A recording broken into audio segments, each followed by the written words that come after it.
Just going to run through an overview of Natural Capital Region. So within Natural Capital Suite, you can click on the Natural Capital Region app. So all the available regions, and these are developed kind of region by region across the country. It's about 30 odd so far. So if it's difficult to find the one you're after, you can search up here. It'll look for under the name of the region. Let's go to Southern Tasmania. So yeah, we want to subscribe to this instance of region. Let's get in there and we'll click on that and get in and have a look at Natural Capital Region. So you see this initial condition page to start with. So this is an interception of a whole bunch of underlying detailed data to effectively do your base natural capital account by region, catchment and subcatchment across all the different metrics.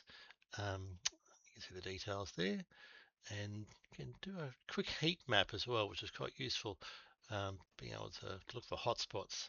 So each of those layers you can turn on sort of any one or any combination at a time, and it'll combine those up to give you an overall kind of heat map, combining those metrics. So see where the greatest opportunities are, and you can share that initial condition as well. So get that link and email it.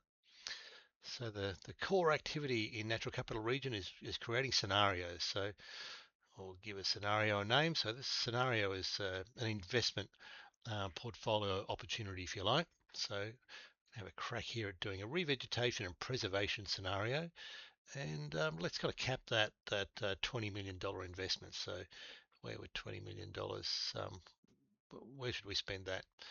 Well, we're going to assume 100% adoption and immediate, and we're going to set this up as a meet budget style prioritization.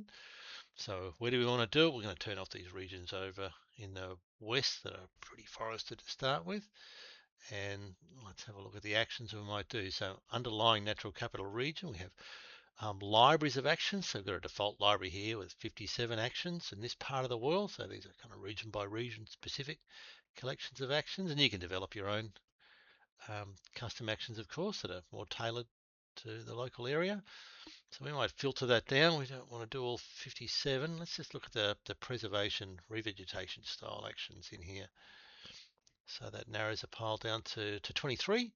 So we can expand one of those out. This is get a feel for what this action is intended to do. And we have the idea of negative action. So this is the business as usual case where things don't remain static, but they can continue to decline. So we've just left one on there and failed to manage existing vegetation. And now what do we care about? How are we going to prioritize this? So let's turn off the water quality ones. Let's say this is all about the biodiversity and carbon sequestration, this investment portfolio opportunity. So biodiversity is on. Where's the carbon sequestration and land resilience? There you go. And we can kind of prioritize by economies of scale. So do working catchments where there's a fair bit of land available. So hit that button, and so that's the order of priority of each of the different actions by subcatchment. And so we'll just apply those until we run out of money. And so we applied that, and you see this big declining purple line. So this is what happens when you include negative actions. So that land resilience is continuing to get worse if we don't do the maintenance work. So let's have a look at what goes if we turn that negative action off. Let's run that again. And this is probably more we're used to seeing traditionally, where things can only get better. So we can look at those different groups of indicators. We can interact with the map. So different subcatchments, looking at where the benefits may or may not occur for that investment portfolio kind of distribution of activities.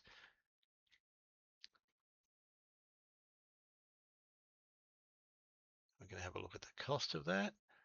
So we had $20 million that we're aiming for. So we've got this initial capital expenditure, and then progressive sort of maintenance expenditure to get us to the 20 million.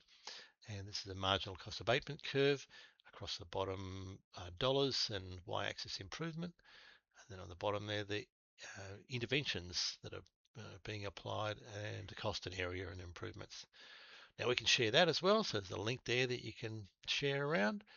And that's really natural capital region in a nutshell.